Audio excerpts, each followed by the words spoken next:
However, the big launch title for Disney Plus is something from the galaxy far, far away. It's time to talk about The Mandalorian. This show had a lot of anticipation behind it, a lot of high expectations. As I've talked before on P.O. Vincent in terms of movies and whatnot, Star Wars franchise is in a very weird spot where, it still has its giant, global fan base, right?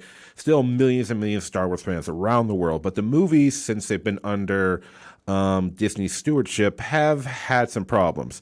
The Force Awakens did well. Some people didn't like it. I did.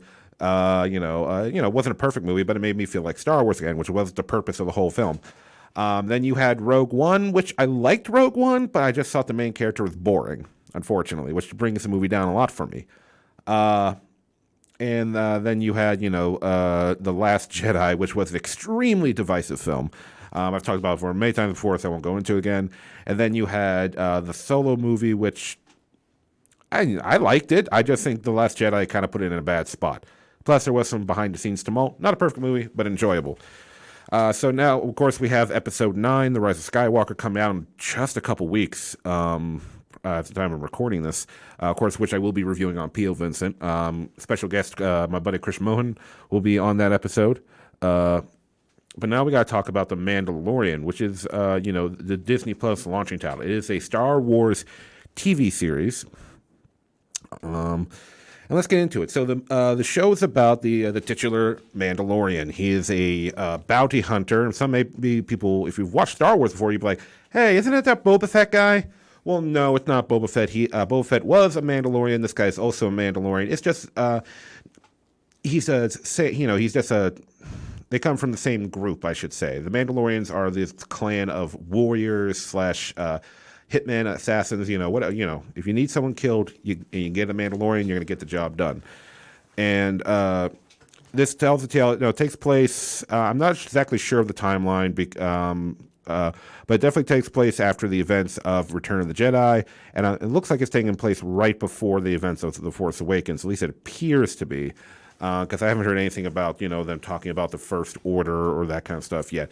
It is after the event. It is after the First War.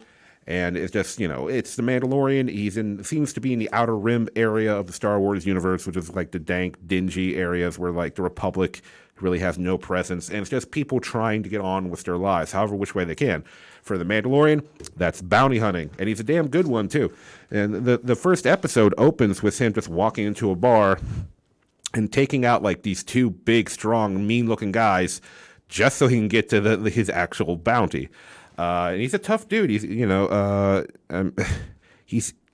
a badass opening scene, ladies and gentlemen. That's just how it is.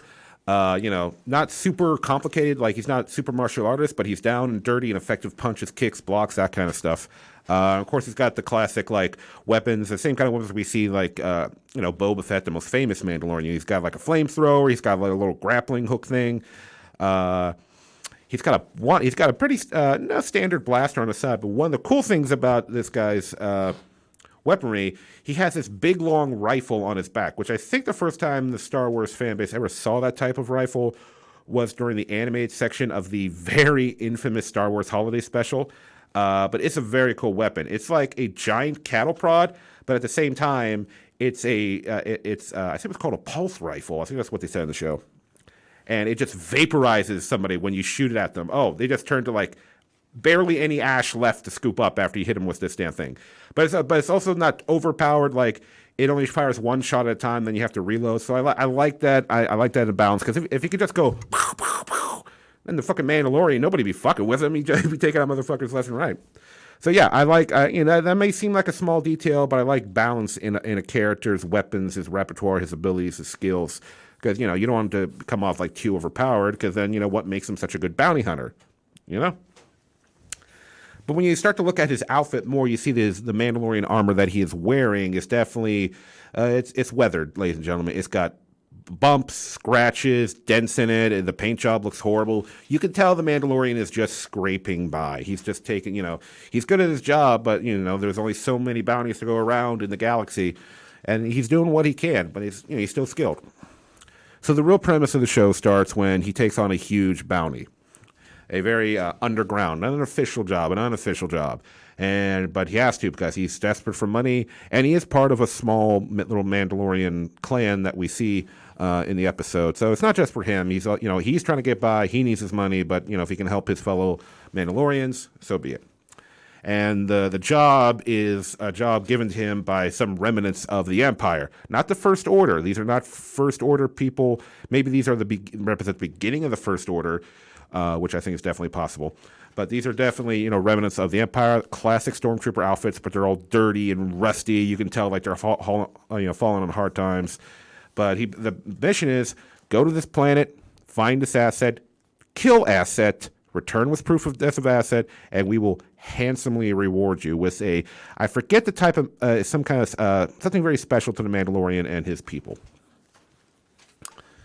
So yeah, we're going to get into some minor spoilers here, so I'm going to put it up because I when it comes to movie reviews, I have an easier time not doing spoilers because it's like movies 2 hours long, hour and a half, 2 hours, maybe 3 hours, whatever. But there it's contained. With a TV show, you've got hours and hours and hours. So we're gonna get into some minor spoilers here. So just a little heads up. There we go. Spoiler warning has been given. There it is. So he travels to this other planet, and he bumps into this alien called I gotta read it because Quill.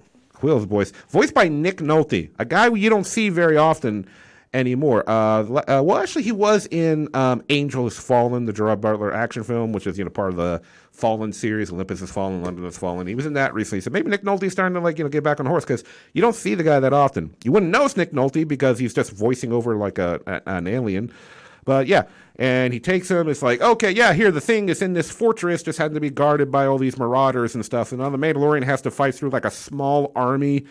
But then he finds out that he wasn't the only one given the bounty. It is an open bounty, and he soon bumps into IG-11, a bounty droid, voiced by Taika Waititi, the director of Thor Ragnarok, Jojo Rabbit, the most recent one.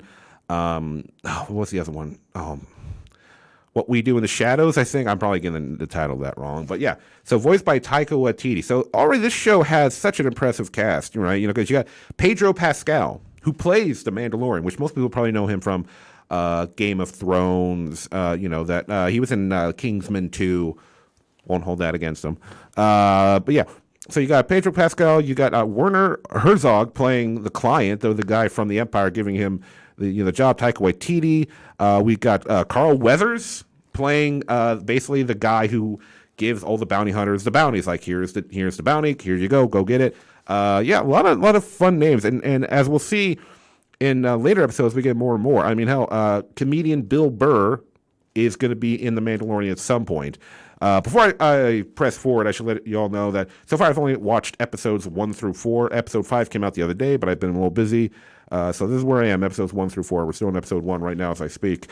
But yeah, no, you got Bill Burr's going to show up at one point. Ming-Na Wen, who I think most people probably know her now for Agents of S.H.I.E.L.D., and she also voiced Mulan in the Mulan animated film. She's going to show up in the show at some point. So there's a lot of notable faces popping up in the show, and it's a Disney Plus series. Disney, it's Star Wars. You got Disney and Star Wars.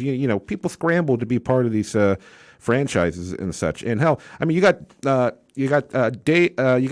Favreau. He's one of the people behind the show. He's like he's one of the writers and creators of the show. And Dave Filoni is also one of the people behind the creation of the show, and they seem to be making quite the team. But anyway, so he has to fight through, him and IG-11, this battle droid. They are able to barely fight their way through this small little army, and then they get to the asset. And what does the asset happen to be? Well, you probably already know because it is the hottest meme on the internet. It's a baby Yoda, and here's the thing: it's not like Yoda when he was a baby, because obviously this takes place after Yoda's death. So it's a baby of what Yoda's species is, which I'm a Star Wars fan, but I'm not like a hard Star Wars fan, so I don't know what the name of Yoda's species is. And as you may have seen in memes and little videos and GIFs or GIFs, I'm just going with GIF. I know GIF? What? No, I'm sticking to it. I know it's a fucking stupid old debate, but I'm sticking to it. But anyway, and it is, yes, this little baby Yoda is as adorable as you've probably seen in memes and GIFs and whatnot. It's it's just this cute little thing. And then the episode ends, and then we move on to the next episode where he's got the little baby Yoda. He had to kill the IG-11, the bounty droid, voiced by Taika Waititi. So goodbye, Taika Waititi. It was fun having you. But yeah, then he has to get back. He's going back to his ship with this little cute little baby, but then other bounty hunters are trying to intercept him because he was supposed to kill the baby when he found it, but he didn't. He's just going to take it back alive to the client and still get his reward, I guess.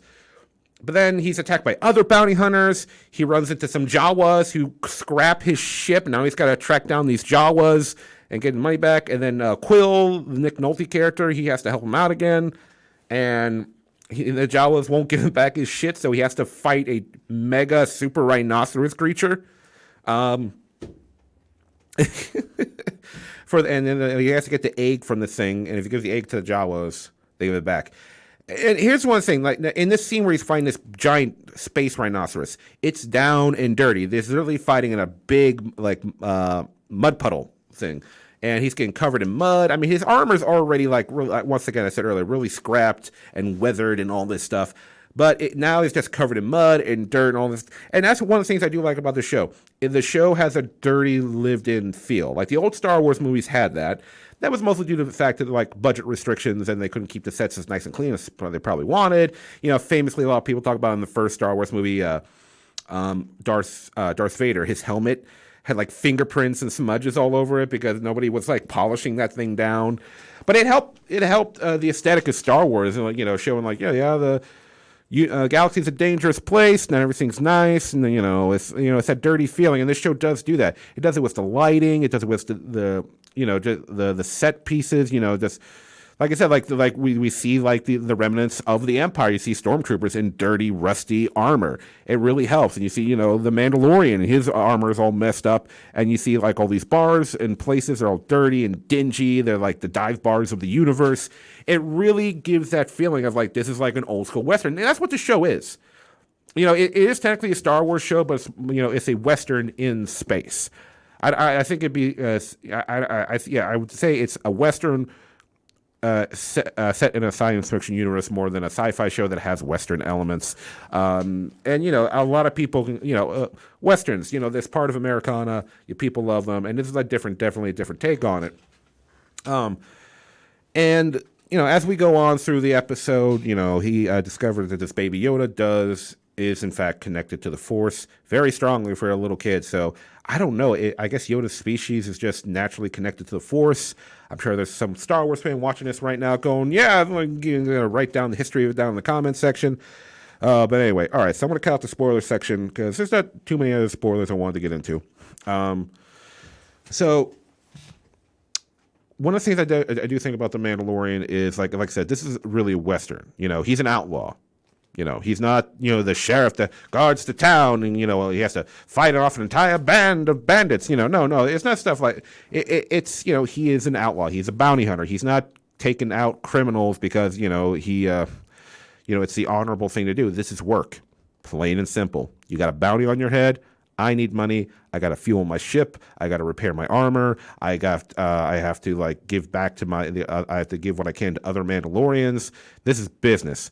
But he's a Mandalorian, and they have a code of honor they live by. There's a point in the movie where one another Mandalorian is challenging him, and somebody reminds him, hey, this is not how we roll.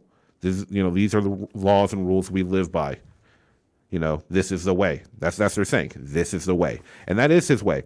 As much as but when he meets the Baby Yoda character, things start to change. Because at one point we see what's left of these Mandalorians. They're kind of gone underground. They can't expose themselves too much. But we do see there's little kids running around with Mandalorian helmets. And that's something real quick I got to mention before I forget.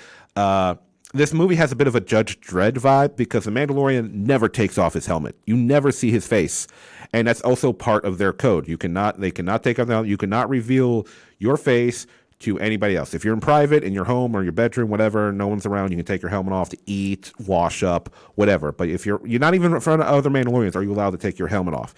And that's really, and it kind of gives the Mandalorian just like this, a bit of an otherworldly vibe, because it's almost like he's more than a man, right? Because that it's like, yeah, his face is underneath the helmet, but his helmet, the mask part, this is his face, not the flesh and blood. That's his face. He's not just a Mandalorian. He is the Mandalorian, right?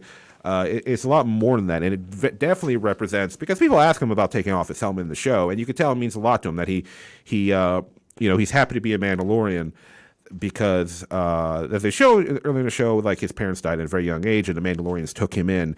This is not just some thing to him.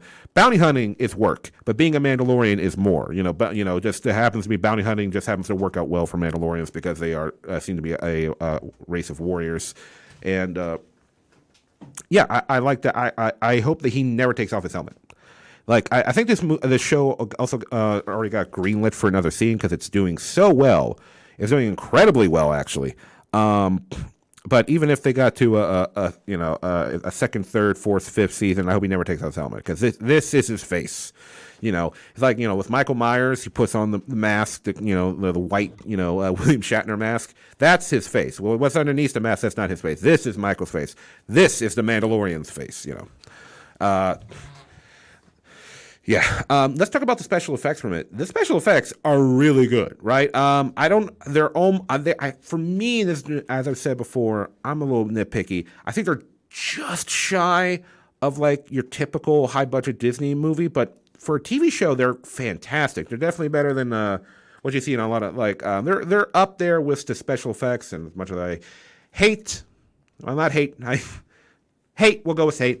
Giving credit to the special effects are, I would say, on par with that of Star Trek Discovery. As much as I don't like Star Trek Discovery, I cannot deny the special effects on the show are fantastic. For a TV show to have that level of special effects quality, wow, right?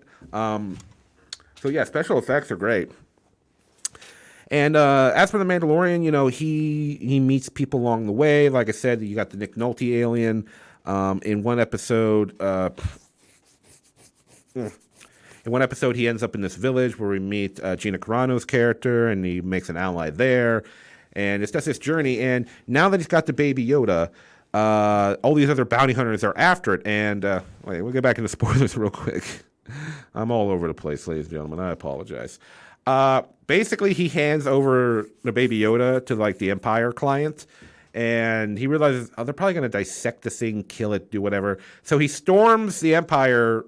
They're like little Empire, like mafia house, and he steals the Baby Yoda, blasts his way, kills, stabs, whatever he's got to do through some of these stormtroopers.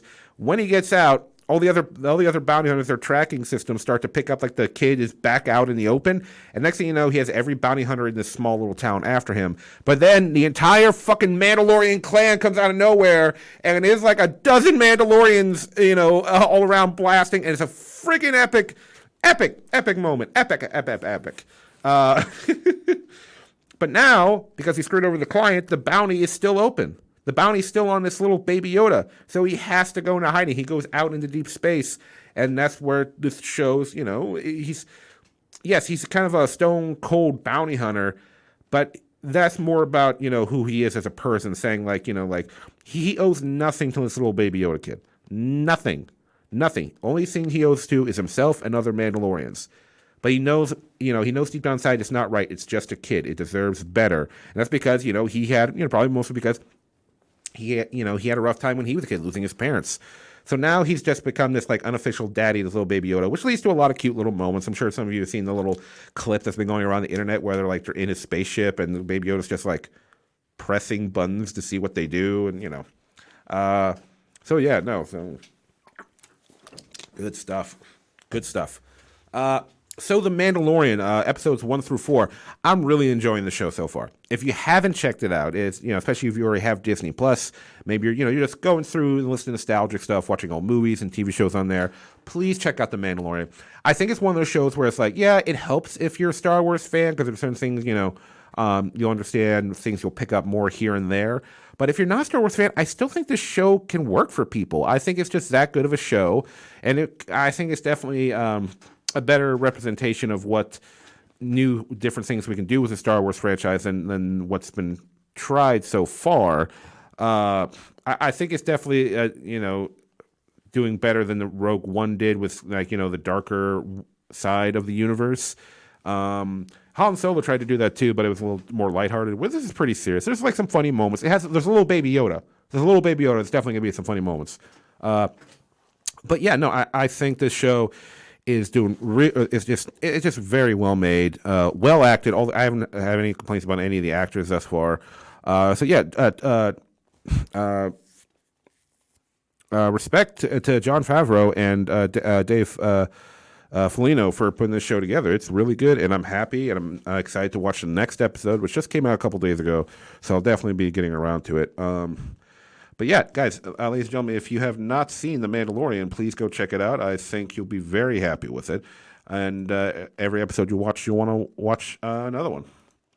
Hey, everybody. Hope you enjoyed that clip. If you want to see a full episode, I live stream over on Facebook. And, of course, don't forget to click subscribe and check out some more videos.